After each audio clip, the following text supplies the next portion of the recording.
नमस्कार, रेशूज किचनमध्ये आपल्या सर्वांचे खूप खूप मनापासून स्वागत। शिल्लक राहिलेल्या भातामध्ये अंडी ओतून अशी एक मस्त रेसिपी बनवणार आहोत की तुम्हा सर्वांना नक्कीच आवडेल। तर इथे आता बघू शकताय माझ्याकडे थोडासा भात शिल्लक राहिलेला आहे। भाताची कोणतीही रेसिपी बनवायची झाली तर इनो, सोडा वगैरे वापरावे लागतात, पण आज आपण अशी रेसिपी बनवणार आहोत की यामध्ये इनो, सोडा, दही असं काहीही वापरावं लागणार नाही। तर सर्वात आधी हा भात आपण फोडून घ्यायचा, म्हणजे एकदम मोकळा सुटसुटीत बनवून घ्यायचा। यानंतर आता हे भांडं थोडं बाजूला ठेवूया व इथे एक मीडियम साईजचा कांदा घ्यायचा। तर याचा टरफल काढलेला आहे।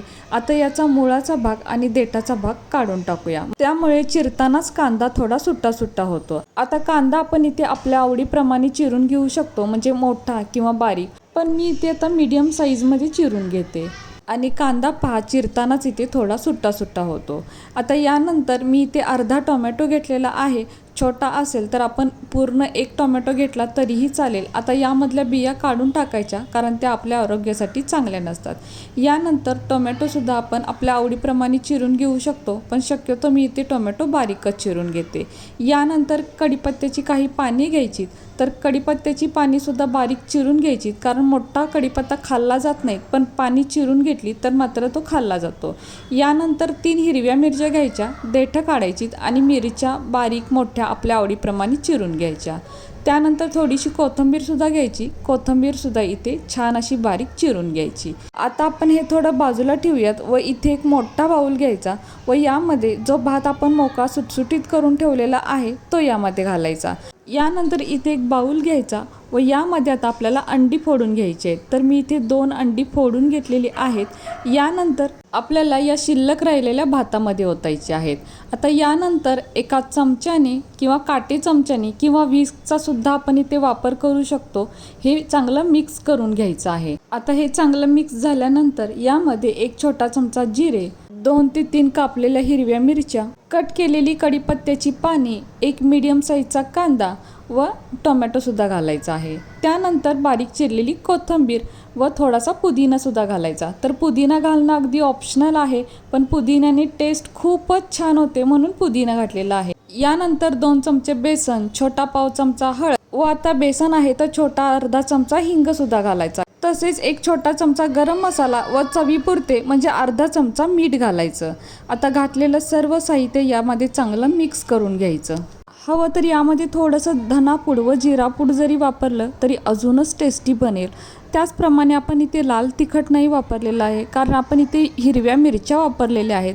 लहान मुलं खाणार असतील तर नक्कीच हिरव्या मिरच्यांच्या ऐवजी लाल तिखटाचाच वापर करावा, किंवा आवडत असेल तर दोन्हीसुद्धा थोडं थोडं मिक्स केलं तरीही चालेल। आता यानंतर गॅसवर एक तवा ठेवायचा, तर मी इथे पॅन वापरलेला आहे। आपण इथे चपाती भाकरीचा सुद्धा तवा वापरू शकतो। यानंतर यामध्ये थोडंसं तेल टाकायचं, तर अगदी कमी तेलाचा वापर करायचा आहे व हे तेल आपल्याला सगळीकडे पसरवून घ्यायचं आहे। तर आता तवा चांगला तापल्यानंतर यामध्ये जे आपण बॅटर बनवले त्यामधलं थोडंसं बॅटर यामध्ये ठेवायचं व हे पळीने आपल्याला चांगलं पसरवून घ्यायचं आहे। तर खूप जाड नाही बनवायचं, थोडंसं पातळच बनवायचं, किंवा मीडियम साईजमध्ये बनवलं तरीही चालेल। व यानंतर याला आता थोडासा गोल आकार देण्याचा प्रयत्न करायचा, म्हणजे हे अगदी छान दिसतं। तर मी आता हे छान पसरवून घेतलेलं आहे। यानंतर लगेचच यावरती झाकण ठेवायचं व 1 मिनिटभरासाठी असंच ठेवून द्यायचं। आता 1 मिनिटभर इथे झालेलं आहे, झाकण काढून पाहूया। तर वरतून पहा हे थोडंसं पांढरट दिसतं। आता पुन्हा यावरती थोडंसं तेल सोडायचं व अगदी हलक्या हाताने हे थोडंसं परतून घ्यायचं। तर बघू शकताय, वाव काय मस्त कलर आलेला आहे आणि किती मस्त हे तयार झालेलं आहे। आता काय करायचं, उलातनं किंवा चमचा थोडासा साईडनं असं प्रेस करायचं, म्हणजे कडेने सुद्धा अगदी छान भाजलं जातं। इथे आपण तेलाऐवजी तुपाचा किंवा बटरचा सुद्धा वापर करू शकतो, अजूनच टेस्टी बनेल। आता दुसऱ्या साईडने सुद्धा अगदी छान भाजून घ्यायचं। आता हे पलटून घेऊयात, तर बघू शकताय, वाव दुसऱ्या साईडला सुद्धा अगदी छान कलर आलेला आहे। तर आता काय करायचं, दोन्ही साईडने छान भाजल्यानंतर आपण हे आता तव्यातून काढून घेऊयात। काय मस्त दिसतंय ना।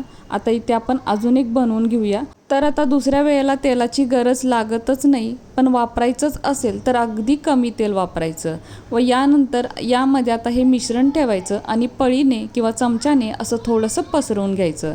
तर आपल्या आवडीप्रमाणे आपण हे छोटे मोठे सुद्धा बनवू शकतो, आणि खूप जाड आणि खूप पातळसुद्धा बनवायचे नाही, तर अशी मीडियम साईजमध्ये बनवून घ्यायची. तसेच आपण इथे तेलाऐवजी तूप किंवा बटरचा वापर केला तर खूपच छान लागेल, खूपच टेस्टी तयार होतं. आता यानंतर यावरती लगेचच झाकण ठेवायचं व 1 मिनिटभरासाठी हे वाफवून घ्यायचं. आता झाकण काढल्यानंतर पहा, वरतून थोडंसं हे पांढरट होतं. आता यावरतून थोडंसं तेल सोडायचं व यानंतर लगेचच हे पलटून घ्यायचं. तर बघू शकता हे सुद्धा काय मस्त तयार झालेलं आहे. खरंच खूपच छान कलरसुद्धा पाहायचा, खूप छान कलर आलेला आहे. आपण इथे इनो, सोडा, दही वगैरे काहीही वापरलेलं नाही, तरीसुद्धा काय मस्त अशी ही रेसिपी तयार झालेली आहे. आता दुसऱ्या साईडने सुद्धा अगदी छान भाजून घ्यायचं. तर हे पहा, दुसऱ्या साईडने सुद्धा अगदी मस्त कलर आलेला आहे, म्हणजे छान भाजलं गेलेलं आहे. आता आपण हे या तव्यातून काढून घेऊयात. तर अगदी फटाफट बनतं, बघू शकता काय मस्त दिसतं ना. तर हे पहा, काय मस्त आपली ही रेसिपी तयार झालेली आहे. याला तुम्ही भाताचे थालीपीठ म्हणा किंवा अंड्याचे थालीपीठ म्हणा किंवा भातामध्ये अंडं घालून केलेलं थालीपीठ म्हणा किंवा अंड्यामध्ये भात घालून केलेली पोळी म्हणा, काहीही म्हणा, पण चवीला इतकं जबरदस्त लागतं ना, खरंच खूप मस्त लागतं. आपण यामध्ये सोडा, इनो किंवा दही यातलं काहीही वापरलेलं नाही, तरीसुद्धा चवीला इतकं मस्त म्हणजे जबरदस्त लागतं ना. तुम्ही एकदा बनवून खाल ना तर मुद्दाम भात शिल्लक ठेवून रोज बनवून खाल, इतकी ही मस्त रेसिपी तयार होते. आणि हे कमी वेळेत म्हणजे झटपट बनतं, कमी साहित्यात बनतं, घरातीलच साहित्यात बनतं आणि चवीला जबरदस्त लागतं. तर बघू शकताय काय मस्त ही रेसिपी इथे तयार झालेली आहे. आता हवं तर ही आपण अशीच खाऊ शकतो, खूपच छान लागते. किंवा आता मी याचे 4 भाग केलेले आहे आणि थोडासा सॉस घेतलेला आहे आणि पाहू शकताय काय मस्त दिसतं. आता आपण हे टेस्ट करून सुद्धा पाहूया.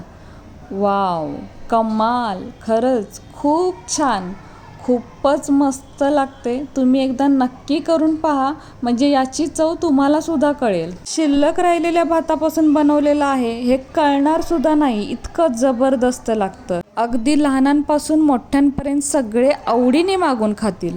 लहान मुलं तर अगदी हट्टाने मागून खातील. तर तुम्ही यापूर्वी शिल्लक राहिलेल्या भाताची आणि अंड्याची अशी रेसिपी बनवलेली आहे का? मला कमेंट करून आवर्जून कळवा.